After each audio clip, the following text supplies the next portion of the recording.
नमस्कार. नूतन मराठी विद्यालय branch number 1 Kolhapur या आपल्या शाळेमध्ये आज 6 डिसेंबर डॉक्टर बाबासाहेब आंबेडकर यांचा महापरिनिर्वाण दिनानिमित्ताने ही बालसभा आयोजित केली आहे.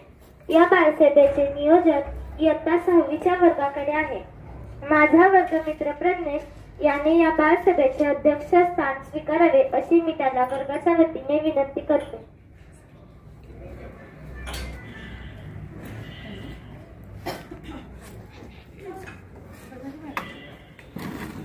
शाळेच्या व्यवस्थापिका सौ पंडित मॅडम, शाळेच्या मुख्याध्यापिका सौ वर्षाराणी वायदंड मॅडम, सर्व शिक्षिका व आजच्या कार्यक्रमाचे अध्यक्ष यांनी मंचावर स्थानापन्न व्हावे अशी मी त्यांना विनंती करते.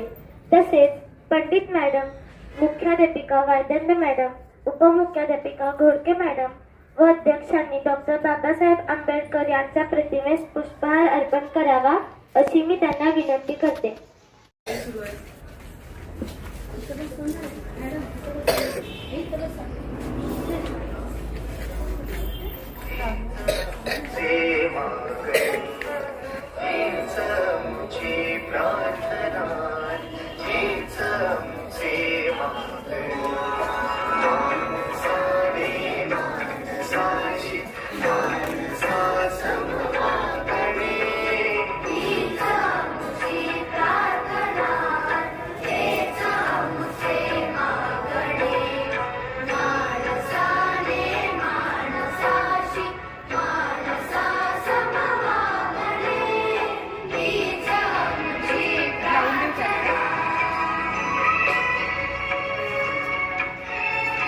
मी वायदंड मॅडमांना विनंती करते की आजच्या कार्यक्रमाला उपस्थित असलेल्या शाळेच्या व्यवस्थापिका सौ पंडित मॅडमांना गुलाब पुष्प देऊन स्वागत करावे.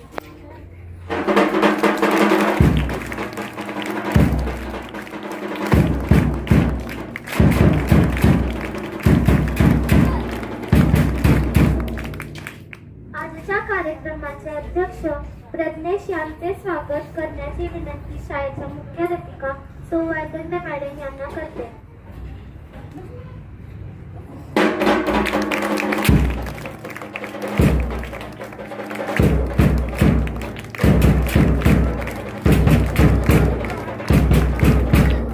सौ वायदंड मॅडम यांना गुलाब पुष्प देण्याची विनंती लोहार मॅडमांना करते.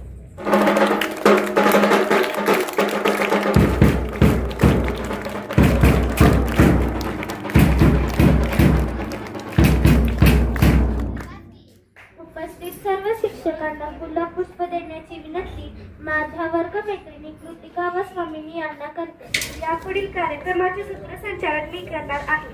आता आपण या थोर व्यक्तींचे विचार, त्यांचे कार्य याबाबत ऐकूया. इयत्ता 6वीच्या वर्गातील नितिशा आपले विचार मांडली. आज डॉक्टर बाबासाहेब आंबेडकर यांचा महापरिनिर्वाण. ग्रंथाच्या गावातील महाग्रंथ, विलक्षण राष्ट्रनिष्ठ असलेले व्यक्तिमत्व, या देशातील समाज रचनेला एका सरळ रेषेत उभे करण्याचे सामर्थ्य असलेला क्रांतीचा निर्धार, नवभारताचा निर्माता, स्त्रीची माणूस म्हणून प्रस्थापना करणारा शिल्पकार, समतेचा मायबा, या दुनियेतील शोषितांच्या व पीडितांच्या दुःख मुक्तीचा भरोसा असणारे आंबेडकर नावाचे वादळ गुरुवार दिनांक 6 डिसेंबर 1956 ला शांत झाले. आजही आंबेडकरांचा विचार अंधाराच्या छावण्यांना आग लावीत सुटला आहे. आंबेडकरांनी प्रकाशित माणुसकीचं जग निर्माण केलं आणि उजेडाचं संविधान इथल्या लोकांना दिलं. त्यांना माणुसकीचं जग निर्माण करायचं होतं आणि ते त्यांनी संविधानाच्या प्रत्येक कलमात निर्माण केलं आहे. सर्वजण हिताय सर्वजण सुखाय हे संविधानाचे उद्दिष्टच आहे. आंबेडकरांनी संविधानाचा अभ्यास कशा प्रकारे केला याबद्दल एक अत्यंत महत्वाची घटना आपण जाणून घेऊया.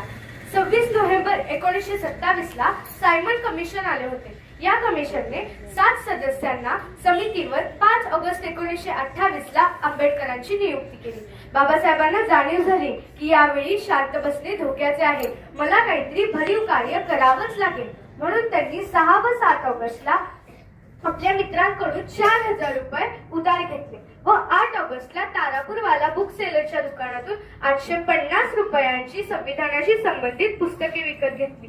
रात्रंदिवस अभ्यास केला आणि अहोरात्र अभ्यास करून त्या सायमन आयोगाला 180 पृष्ठांचा अहवाल म्हणजे संविधान आणि कायदा या प्रबंधांचा सखोल अभ्यास होता.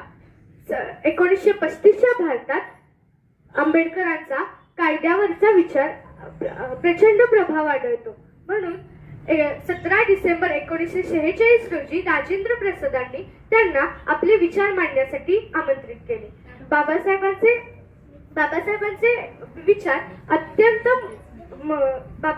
विचार अगदी मुत्सद्यासारखे होते. त्यांच्या भाषणाला कर्तृत्वाला कोणतेही. भारतीय मसुदा समितीचे अध्यक्ष बाबासाहेब झाले. बाबासाहेबांनी आपल्या प्रकृतीचीही चिंता न करता भारताचे संविधान दिले. भारताला एक संघ राष्ट्र बनवले आणि चर्चिलचे भाकीत खोटे ठरवले. जगातील सर्वात मोठे संविधान म्हणून भारताच्या संविधानाचा उल्लेख केला जातो. भारताच्या संविधानाचा उल्लेख केला जातो. बाबासाहेबांना भारताचे मार्गदर्शक तत्वे, मूलभूत हक्क हे आणि भारतीय संविधानाची उद्देश पत्रिका हे भारतीय संविधानाचे हा मानवी स्वातंत्र्याचा विजयच होय. आणि हाच विजय मिळवण्यासाठी बाबासाहेबांनी 2 वर्ष 11 महिने 18 दिवस अहोरात्र प्रयत्न केला. या संविधानात 1 नव्हे 2 नव्हे तर तब्बल 395 कलमे आहेत. म्हणून ते सांगतात की जे लोक सरकार बनवणार आहेत ना त्यांना हे संविधान एक आदर्श ठेवू इच्छितो. हाच आदर्श आर्थिक लोकशाही हाच आहे. राजकीय नेत्यांना जर संविधानाचा गाभाच कळत नसेल तर त्यांच्या हातात देश सुरक्षित नाही असा इशाराही ते देतात. म्हणूनच अंधारच होता नशिबी ज्यांच्या त्यांना प्रकाशाचं दान दिलं. अंधारच होता नशिबी ज्यांच्या त्यांना प्रकाशाचं दान दिलं. तुमचे मानावे किती उपकार. तुम्हीच देशाला संविधान दिलं. तुम्हीच देशाला संविधान दिलं. धन्यवाद.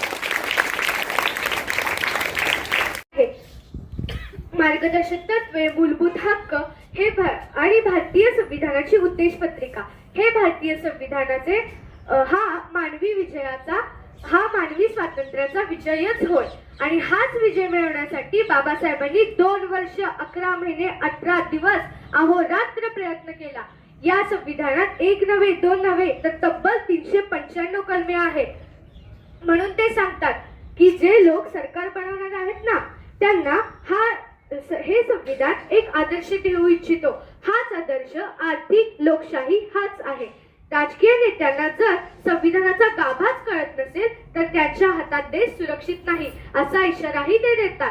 म्हणूनच अंधारच होता नशिबी ज्यांच्या त्यांना प्रकाशाचं दान दिलं. अंधारच होता नशिबी ज्यांच्या त्यांना प्रकाशाचं दान दिलं. तुमचे मानावे किती उपकार. तुम्हीच देशाला संविधान दिलं. तुम्हीच देशाला संविधान दिलं. धन्यवाद. धन्यवाद नितिशा. यानंतर इयत्ता 6वीतील मृणाली आपले विचार मांडेल. दीनदलितांची तलवार होऊन गेली. दीनदलितांची तलवार होऊन गेली. अन्यायाविरुद्ध प्रहार होऊन गेले. होते ते एक गरीबच पण या जगाचा कोहिनूर होऊन गेले. नमस्कार, मी मृणाली, इयत्ता 6वी. सर्वांना वंदन करून मी भारताचे संविधानाचे शिल्पकार डॉक्टर बाबासाहेब आंबेडकर यांच्याविषयी बोलणार आहे. सर्वप्रथम या महामानवाला माझे त्रिवार वंदन. डॉक्टर बाबासाहेब आंबेडकरांचा जन्म 14 एप्रिल 1891 रोजी मध्य प्रदेशामधील महू येथे झाला. त्यांचे पूर्ण नाव भीमराव रामजी आंबेडकर असे होते. डॉक्टर बाबासाहेबांना दीनदलितांमध्ये अस्पृश्य म्हणून खूप त्रास सहन करावा लागला. म्हणून त्यांनी लोकांना मोलाचा संदेश दिला की शिका, संघटित व्हा आणि संघर्ष करा असा त्यांनी लोकांना मोलाचा संदेश दिला. ज्ञान हे अथांग सागरासारखे आहे. जर कोणत्या माणसाने मरणापर्यंत ज्ञान घ्यायचे ठरविले आणि त्याने आयुष्यभर ज्ञान घेतले तर आयुष्याच्या शेवटी त्याला लक्षात येईल की आपण ज्ञान सागरामध्ये फक्त गुडघ्याभर पाण्यात पोहोचू शकलो आहोत. एवढे त्याला ज्ञान प्राप्त झाले आहे. अशा ज्ञानाविषयी विचार करणाऱ्या डॉक्टर बाबासाहेब आंबेडकरांना त्यांनी मुंबईत शिक्षण घेतले व रस्त्यावरील दिव्याखाली बसून त्यांनी अभ्यास केला. डॉक्टर बाबासाहेबांनी दीनदलितांना दलितांना माणूस म्हणून जगण्याचा अधिकार मिळवून दिला. माणूस अभिविंदा करंदीकरांनी म्हटल्याप्रमाणे देणाऱ्याने देत जावे, घेणाऱ्याने घेत जावे. घेता घेता एक दिवस देणाऱ्याचे हात धरले. डॉक्टर बाबासाहेब आंबेडकर यांच्या कार्याने, त्यागाने व सेवेने प्रेरित होऊन आपण ही शिक्षणाची गंगा घरोघरी पोहोचवण्याचा प्रयत्न करूया व आपल्या परिसरातील एकही विद्यार्थी शालाबाह्य राहणार नाही यासाठी प्रयत्न करूया आणि आपल्या परिसरातील मुले आपल्या शाळेत प्रवेश घेतील याचा प्रयत्न करूया. हेच आपल्याकडून त्यांना खडे आगीमधून ठरेल. एवढे बोलून मी थांबतो. जय हिंद, जय भारत. शिक्षण हे वाघिणी चालू द्या, म्हणून शिका, संघटित व्हा, संघर्ष करा.